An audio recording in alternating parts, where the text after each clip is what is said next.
వంకాయలని 100 రకాలుగా వండడం ఎలా అనే పుస్తకం రాద్దాం అనుకుంటున్నానండి. నిజంగా 100 రకాలేంటి, 1000 రకాలుగానైనా కూడా వండొచ్చేమో వంకాయలని.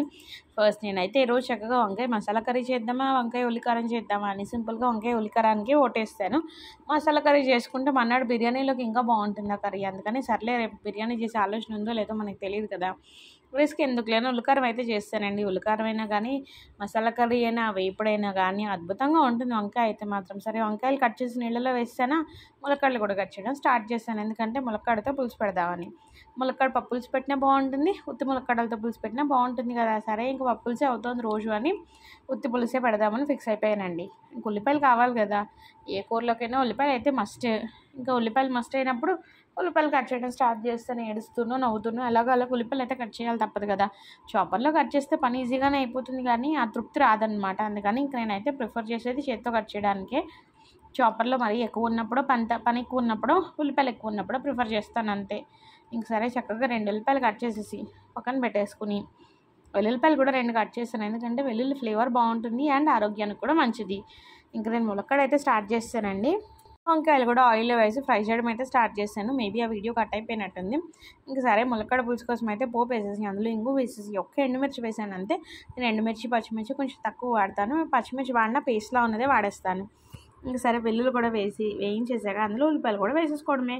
ఉల్లిపాయలు వేసుకోవడం ఎంత పని చెప్పండి. అన్నట్టు మీకు వంకాయ ఎక్కువ ఇష్టమా, బెండకాయ ఎక్కువ ఇష్టమా, ములక్కాడ ఎక్కువ ఇష్టమా, నాకైతే కమెంట్స్లో చెప్పేసేయండి. నాకైతే వంకాయ ఎక్కువ ఇష్టం.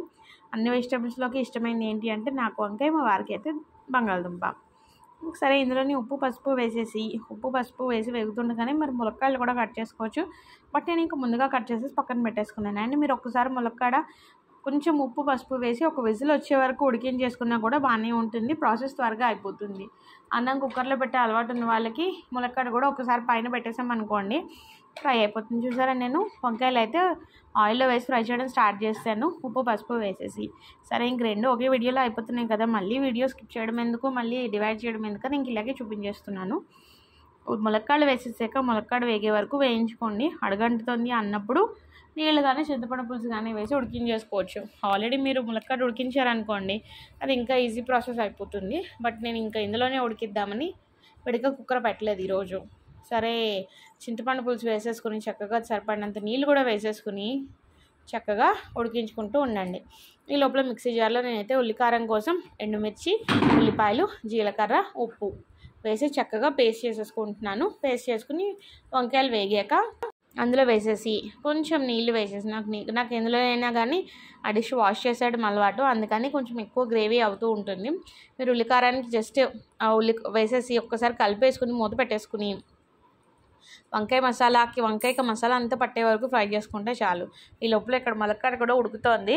మామూలుగా ఉడికిస్తుంటే టైం పడుతుంది కదా. చక్కగా ముక్కు ఉడికిపోయాక ఉప్పు సెట్ చేసేసుకుని పైనుంచి కొంచెం కొత్తిమీర, కరివేపాకు, పచ్చిమిర్చి వేసేసి దించేసుకుని అన్నంలో తింటే వేడిగా బాగుంటుంది. మీరు ఒక లైక్ ఇచ్చి సబ్స్క్రైబ్ చేసుకుంటే